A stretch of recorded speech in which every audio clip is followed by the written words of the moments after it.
Hello everyone, आज हम atomic structure का नेक्स्ट वीडियो लेकर आए हैं। आज हम डिस्कस करने वाले हैं कि mass of neutron, mass of proton, mass of electrons क्या होते हैं, है ना। उसकी क्या वैल्यूज़ होती है, उसको आपको याद रखना है ना। उसके बाद हम आगे इससे रिलेटेड कुछ नई टर्मिनोलॉजी सीखेंगे। एटॉमिक वेट क्या होता है, कैसे इसको फाइंड आउट किया जाता है, ये सारी चीज़ें हम इस लेक्चर में सीखने वाले हैं ना। तो आप देखेंगे हम स्ट्रक्चर ऑफ एटम कंटिन्यू कर रहे हैं आगे।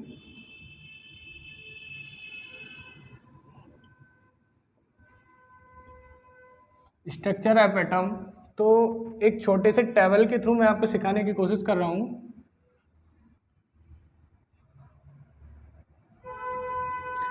देखो, mass of proton, mass of neutron, mass of electron, mass of proton, mass of neutron और मास ऑफ इलेक्ट्रॉन, है ना।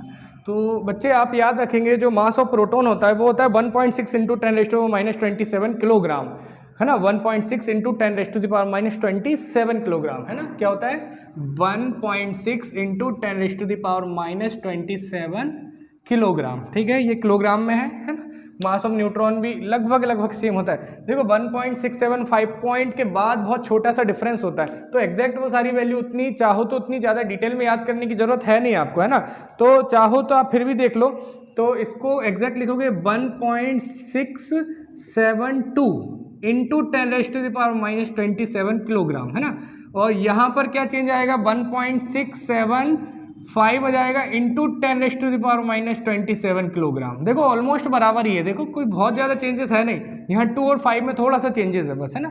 मास ऑफ इलेक्ट्रॉन होता है 9.1 इंटू 10⁻⁻31 किलोग्राम है ये, है ना।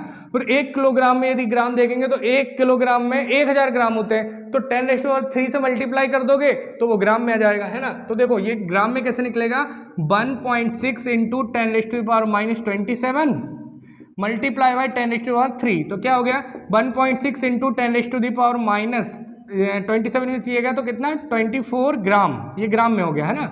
यहाँ बात करिए 1.6 इंटू 10⁻⁻24 ग्राम, ये भी ग्राम में हो जाएगा, है ना। और देखो यहाँ पर करेंगे तो कितना आएगा 9.1 इंटू 10⁻28 ग्राम, ठीक है। चलो अब AMU में बात देखते हैं। देखो ये किलोग्राम वाली बात हो गई यहाँ, ठीक है, ये ग्राम वाली बात हो गई यहाँ। अब यहाँ AMU वाली बात कर लेते हैं। AMU में यदि आप मास निकालेंगे 1.00, इसका आएगा 1.00, है ना। कितने जीरो हो जाएंगे इसमें 1.00, है ना, 727, 1.00727, 1.00727 AMU, ये एटॉमिक मास यूनिट AMU, है ना। इसका भी हो जाएगा 1.0082 AMU, और ये हो जाएगा 0.1235, है ना, 0.3000, मतलब 3 0 और 5 AMU। ये मास का कुछ वैल्यू है जो आपको याद रख लेनी है, सिंपल है ना। चलो इसको आप याद कर लो। अब मैं थोड़ा सा और आगे बढ़ता हूं, तो आपको कुछ नई चीजें सीखने आज मिलेंगी, कुछ इंपॉर्टेंट डेफिनेशंस की हम बात करेंगे अब। चलिए देखिए, सम इंपॉर्टेंट डेफिनेशन। पहला लिखा आइसोटोप। आइसोटोप क्या होते हैं, आइसोटोप ऐसे एलिमेंट्स होते हैं जिनके एटॉमिक नंबर तो सेम होते हैं बट इनके मास नंबर अलग अलग होते हैं, उन्हें ही हम आइसोटोप बोलते हैं, ठीक है। तो आइसोटोप क्या होते हैं, ऐसे एलिमेंट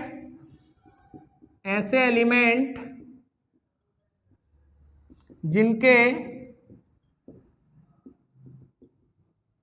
एटॉमिक नंबर सेम होते हैं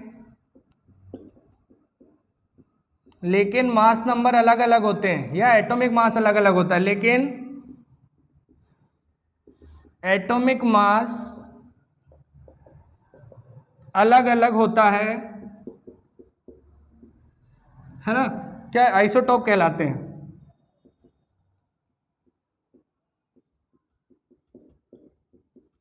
आइसोटोप्स कहलाते हैं। और देखो आगे, जैसे इसका एग्जांपल ले लो, पहला हाइड्रोजन के 3 आइसोटोप होते हैं, है ना, प्रोटियम, ड्यूटेरियम और ट्राइशियम। देखो एटॉमिक नंबर तो आपको सेम ही रखना है, ठीक है, और देखो यहाँ पर एटॉमिक मास की बात कर लो, यहाँ 1, ये 2 और ये 3 है ना। तो इसका नाम है क्या, इसके 3 आइसोटोप हैं, किसके, हाइड्रोजन के। कौन कौन से, प्रोटियम, ड्यूटेरियम और ट्राइशियम। फर्स्ट है प्रोटियम, ड्यूटेरियम एंड ट्राइशियम। देखो आप यदि इधर थोड़ा सा कुछ और एक्स्ट्रा सीखना चाहो तो देखो नंबर ऑफ प्रोटॉन यदि बात करेंगे तो 1 होगा, इलेक्ट्रॉन भी 1 होगा और न्यूट्रॉन यहाँ 0 होगा। ये क्वेश्चन आ जाता है कि हाइड्रोजन के किस आइसोटोप में नंबर ऑफ न्यूट्रॉन जो होते हैं वो 0 होते हैं, है ना। तो प्रोटियम में नंबर ऑफ न्यूट्रॉन 0 होते हैं, क्योंकि प्रोटॉन आपने कैसे निकाला था, atomic mass minus atomic number, है ना। तो जो वैल्यू आती है तो देख लो वही नंबर ऑफ प्रोटॉन होता है, तो इसमें 0 आएगी, है ना। यहाँ देखेंगे प्रोटॉन 1, इलेक्ट्रॉन 1, है ना, और न्यूट्रॉन भी 1, ठीक है। यहाँ पे प्रोटॉन 1, इलेक्ट्रॉन 1, ठीक है, और न्यूट्रॉन कितना हो जाएगा, न्यूट्रॉन यहाँ 2 हो जाएगा। चलो ये एक बात हो गई, है ना। और आगे बात करते हैं, कार्बन के आइसोटोप देख सकते हैं आप, है ना। कार्बन में कितने आइसोटोप होते हैं, 3 होते हैं कार्बन के भी। देखो बताता हूँ, ये टेबल बना लो, है ना, मैं इसको क्लीन करता हूँ।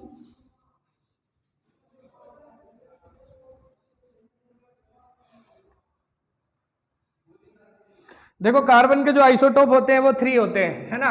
Carbon, carbon, carbon. मैं ऐसे याद कर लेता था, जो कार्बन के आइसोटोप होते हैं, जैसे कार्बन जो होता है इसका एटॉमिक नंबर 6 होता है ना। 6 तो रहना ही है। एटॉमिक मास, जो जनरल एटॉमिक मास की आप बात करते हैं, इसका डबल, है ना। कितना हो गया, 12 हो गया, ये 13 हो गया, ये 14 हो गया। एटॉमिक मास वहाँ जो वैल्यू जनरली आप याद करते हो उससे एक एक एक एक बढ़ाते जाओ आप, है ना।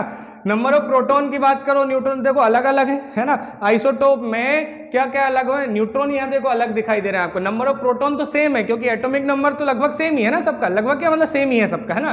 तो ये आइसोटोप हो गया कार्बन का, है ना। तो मुझे ऐसा लगता है आपको समझ में आ गया होगा। चलो आगे बढ़ते हैं, अब हम एटॉमिक वेट की बात करते हैं।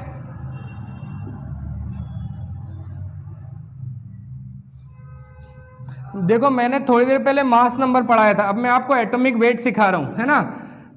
देखो एटॉमिक वेट क्या होता है, एटॉमिक वेट जैसे ये मान लो ये 3 आइसोटोप है ना, ये 3 आइसोटोप हैं, तो इन तीनों आइसोटोप का जो एवरेज एटॉमिक जो वेट निकलेगा वही एटॉमिक वेट कहलाएगा, ठीक है। तो कोई एग्जांपल लेके मैं आपको बताने की कोशिश करता हूं। तो पहले तो आप समझ लो कि एटॉमिक वेट क्या होता है, उसकी डेफिनेशन लिख लें हिंदी इंग्लिश मिक्स में, है ना। बड़ी दिक्कत आती है बच्चों को, हिंदी वाले बच्चों को तो और दिक्कत, पहाड़ सा टूट जाता है इंग्लिश में पढ़ने में। एमपी बोर्ड के बच्चे होते हैं उनका कंसंट्रेशन लेवल थोड़ा कमजोर रह जाता है, सीबीएसई वाले होते हैं पहले से पढ़े होते हैं उनको थोड़ा सा ज़्यादा समझ में आ जाता है ना। तो देख लेते हैं अपन यहाँ पर एटॉमिक वेट। एटॉमिक वेट, देखो एटॉमिक वेट क्या होता है, याद रखना यह किसी एलिमेंट के जितने भी आइसोटोप है, सभी आइसोटोप का जो वेट होगा उसका एवरेज होता है। यह एवरेज होता है, एवरेज होता है आइसोटोप्स के एटॉमिक मास का, आइसोटोप के एटॉमिक मास का, ठीक है। कोई एक एग्जांपल लेके बताता हूं, चलो ऐसे तो कम ही समझ में आता है ना। एक एग्जांपल लेता हूं, मान लो कोई एलिमेंट है आपके पास, है ना, जिसके 3 आइसोटोप है, y1 y2 एंड y3, है ना, और इनका वेट है W1 W2 और W3। माना सपोज एक एलिमेंट है ना, उसके 3 आइसोटोप हैं, उसके 3 आइसोटोप हैं y1 y2 एंड y3, और उनके एटॉमिक वेट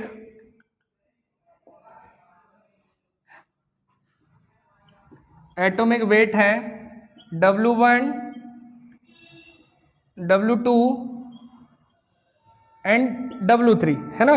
कोई एलिमेंट है जिसके 3 आइसोटोप है ना, कौन कौन से, y1 y2 एंड y3, उसका एटॉमिक वेट है W1 मतलब y1 का W1, y2 का W2 एंड y3 का W3, ठीक है। अच्छा ठीक है, अब समझ में आ गया। अब उनकी जो परसेंटेज पॉसिबिलिटी है इस एटमॉस्फेयर में, वो कितने कितने परसेंट कौन पाया गया है, ठीक है। तो परसेंटेज पॉसिबिलिटी जो है उनकी x1 x2 x3 है ना, उनके पाए जाने की आइसोटोप के, है ना, उनके मतलब किसके, आइसोटोप के पाए जाने की परसेंटेज पॉसिबिलिटी कितनी है भाई, उनके पाए जाने की जो percentage possibility x1 x2 and x3 है, x1 x2 एंड x3 है, तब एटॉमिक वेट बताओ,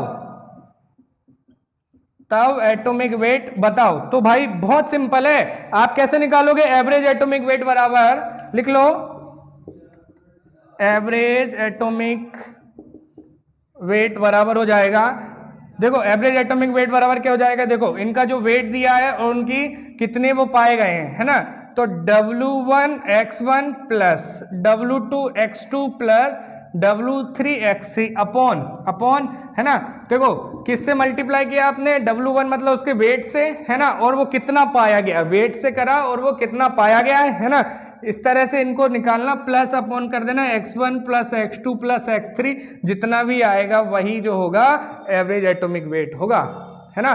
देखो ये एक ही एलिमेंट की बात की जा रही थी, मान लो वो एलिमेंट ए है, ए मतलब अजय है मान लो, है ना। अब अजय जो है ऐसे ऐसे 3 भागों में डिवाइड हो के बना हुआ है ना, तो मेन आपको इसका एटॉमिक वेट निकालना है ना। तो मान लो इसके 3 आइसोटोप हैं, y1 y2 एंड y3, इसका जो मास है ना, वो कितना हो गया, W1, इसका W2 हो गया, इसका W3 हो गया, और ये कितना परसेंट पाया गया है, तो x1 x2 x3% पाया गया है, तो इन दोनों का आपस में मल्टीप्लाई करके इसको डिवाइड कर देना, है ना, सबका आपस में मल्टीप्लाई करके इनका सम करके टोटल परसेंटेज प्रोबेबिलिटी जो इनकी फाइंडिंग्स की प्रोबेबिलिटी है उससे डिवाइड कर देंगे, तो एवरेज एटॉमिक वेट निकल जाएगा। ठीक है, ये क्वेश्चन आते हैं, देखो मेरे पढ़ाने के बाद पूरा चैप्टर खत्म होने के बाद मैं कम से कम आपको 200 से 300 क्वेश्चन कराऊंगा, है ना। हमारे मॉड्यूल जो हमारी कोचिंग के मॉड्यूल्स हैं बहुत अच्छे हैं, उनमें सारे क्वेश्चंस दिए गए हैं, लाइन बाय लाइन एनसीईआरटी भी दी है, प्रीवियस ईयर नीट जेईई के क्वेश्चन भी हैं, तो आप फिलहाल के लिए क्या करो, सिलेबस को बस याद करते चलो, है ना। चलो मैं आगे बढ़ता हूँ, अब हम बात करेंगे आइसोबार की।